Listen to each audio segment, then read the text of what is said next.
Assalamualaikum warahmatullahi wabarakatuh. Salam sejahtera untuk kita semua. Salam, Om Swastiastu, Namo Buddhaya, salam kebajikan.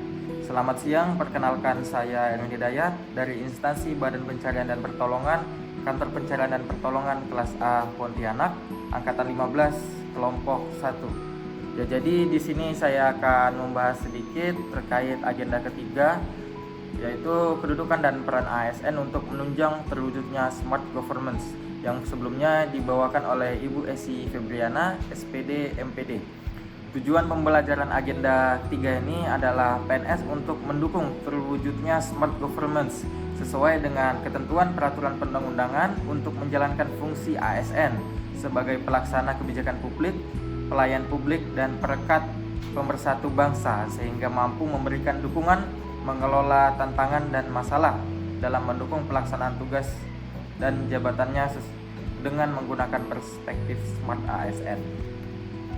Smart Governance adalah tata kelola pemerintahan cerdas yang bertujuan untuk meningkatkan kualitas layanan publik kepada masyarakat, yaitu dengan pemanfaatan teknologi, informasi, dan komunikasi. Smart ASN yaitu ASN yang memiliki kemampuan dan karakter meliputi integritas, profesionalitas, hospitality, networking, entrepreneur, berwawasan global, penguasaan IT, dan bahasa asing. Selanjutnya agenda ketiga ini terbagi menjadi dua, yaitu manajemen ASN dan Smart ASN. Manajemen ASN minimal terdiri atas yang pertama perencanaan kebutuhan, yang kedua pengadaan, yang ketiga penguatan budaya kerja dan citra institusi, yang keempat pengelolaan kinerja, yang kelima pengembangan talenta dan karir, yang keenam pengembangan kompetensi, yang ketujuh pemberian penghargaan dan pengakuan, dan pemberhentian. Aparatur sipil negara atau ASN adalah profesi bagi pegawai negeri sipil dan pegawai pemerintah dengan perjanjian kerja yang bekerja pada instansi pemerintah yang diangkat oleh pejabat pembina dan diserahi tugas dalam suatu jabatan pemerintahan atau disertai tugas negara dan digaji berdasarkan peraturan perundang-undangan. Fungsi aparatur sipil negara yang pertama adalah pelaksana kebijakan publik, yang kedua pelayan publik, yang ketiga perekat dan pemersatu bangsa. Asas ASN Pasal 2 Undang-Undang Nomor 20 Tahun 2023 adalah kepastian hukum, profesionalitas, proporsionalitas, keterpaduan, delegasi, netralitas, akuntabilitas, efisiensi, efektivitas, keterbukaan, non-diskriminatif, persatuan dan kesatuan, keadilan dan kesetaraan, kepentingan umum, dan kesejahteraan. Nilai-nilai dasar ASN menurut Pasal 3 Undang-Undang Nomor 20 Tahun 2023. ASN harus memegang teguh nilai dasar berakhlak, yaitu berorientasi pelayanan, akuntabel, kompeten, harmonis, loyal, adaptif, kolaboratif. Nilai-nilai ini menjadi pedoman perilaku ASN dalam bekerja dan berinteraksi. Kode etik ASN menurut Pasal 4 Undang-Undang Nomor 20 Tahun 2023. Kode etik mengatur norma moral yang menjadi landasan perilaku ASN. Yang pertama, menjunjung tinggi kehormatan negara, pemerintah, dan instansi. Yang kedua, menjaga integritas pribadi dan jabatan. Yang ketiga, tidak menyalahgunakan kewenangan. Yang keempat, menjaga kerahasiaan negara dan instansi. Yang kelima, menghindari konflik kepentingan. Dan yang keenam, berperilaku adil dan tidak diskriminatif. Pegawai ASN terdiri atas PNS dan P3K. Pegawai negeri sipil adalah WNI yang memenuhi syarat tertentu diangkat sebagai pegawai ASN secara tetap oleh pejabat pembina kepegawaian untuk menduduki jabatan pemerintahan.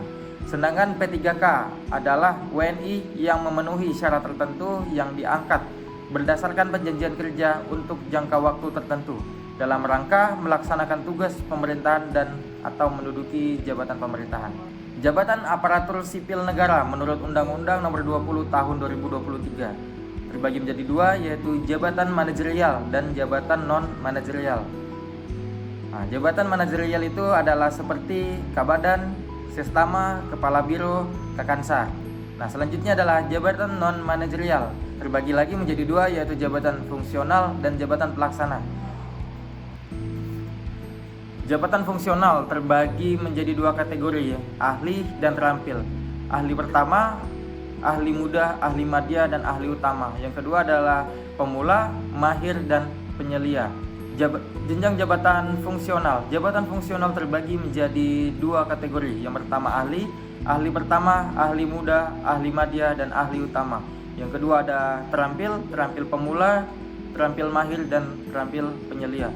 Selanjutnya ada jabatan pelaksana, terbagi menjadi beberapa, yaitu yang pertama ada penelaah teknis kebijakan, yang kedua pengolah data dan informasi, yang ketiga pengadministrasi perkantoran, yang keempat penata keprotokolan, yang kelima pengelola keprotokolan, yang keenam pengembang buku elektronik, yang ketujuh konselor SDM, yang kedelapan ada operator, yang kesembilan penata layanan operasional, yang kesepuluh adalah pengelola layanan operasional, yang 11 operator layanan operasional, 12 pengelola umum operasional, yang ketiga pengelola layanan kesehatan, yang ke-14 instruktur pencarian dan pertolongan, yang ke-15 pengelola pencarian dan pertolongan teknisi. Yang selanjutnya adalah penerapan literasi digital di Indonesia. Ada 4 pilar literasi digital.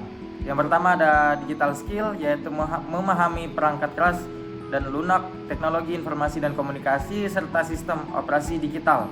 Selanjutnya ada digital kultur, mampu membangun wawasan kebangsaan dalam berinteraksi di ruang digital. Yang ketiga ada digital etik, menyesuaikan diri, berpikir rasional, dan mengutamakan etiket. Yang keempat, digital safety, yaitu meningkatkan kesadaran perlindungan dan keamanan data pribadi. Mungkin itu saja yang bisa saya sampaikan, kurang lebihnya mohon dimaafkan. Sekian dari saya. Wassalamualaikum warahmatullahi wabarakatuh. We are family, Afiknam Jagat Samagram.